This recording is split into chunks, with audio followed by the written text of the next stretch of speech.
moi, j'ai pris un stabilisateur d'humeur pendant plusieurs années. Là, je suis sevrée et ça Ouais. se passe très bien. Mm. Donc, je suis assez fière de moi, j'avoue. Mais tu vois, mon stabilisateur d'humeur, je sais qu'il a une très mauvaise réputation de... Il y a très peu de gens qui arrivent à le supporter. Alors que moi, quand je le prends, bah, j'ai pratiquement aucun effet Ouais. secondaire. Ouais, mais c'est tellement perso, quoi. C'est Ouais. hyper perso. De pas me lancer là-dedans. Après, il y a des gens qui se lancent là-dedans et ça améliore leur qualité de vie. Et bon, voilà, mais c'est perso. Oui, et puis je pense que c'est aussi... Ouais, je pense que c'est aussi...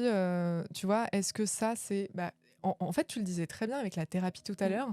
Est-ce que ça, c'est en accord avec moi? Voilà. Est-ce que c'est en accord avec ce que... Enfin, tu vois, et c'est aussi ça que tu travailles en thérapie. Et finalement, tu vois, bah, c'est aussi respecter une de tes limites. Enfin, moi, c'est comme ça que je le perçois. C'est... voilà.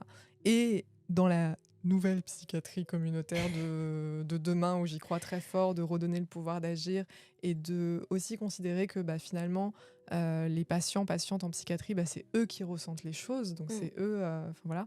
Je trouve que c'est aussi hyper important de genre notre parole à nous. Ouais. Si t'as pas la pleine adhésion de la personne... bah finalement ça peut ne pas fonctionner parce que si tu prescris des médocs, moi j'en ai vu plein des alliances thérapeutiques qui n'étaient pas très bien faites en psychiatrie, on te prescrit des médocs et puis finalement ça termine dans la cuvette des chiottes parce que la personne n'a pas du tout envie de les prendre et parce que voilà, et finalement what's the point? Il faut pas faire ça, hein.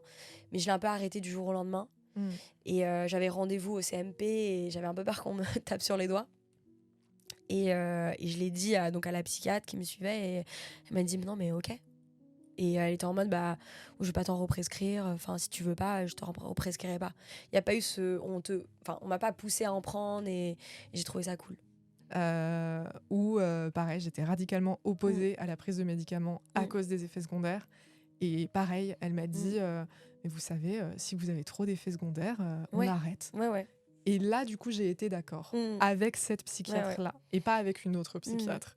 Mais ce truc de, bah, en fait, la personne qui est pleinement décisionnaire de son parcours de soins aussi, c'est le patient et son implication dedans. C'est pareil, si tu forces quelqu'un à aller en thérapie, moi, quand j'étais ado, on m'a un peu forcé, j'aime pas ce mot, mais tu vois, tes mineurs, tes parents, on sait que c'est le bon truc qu'il faut.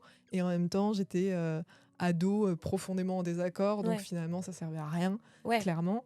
Alors qu'une fois adulte, ok, je veux aller en thérapie et je vais m'y impliquer pleinement parce que c'est pour moi que je le fais et c'est je veux.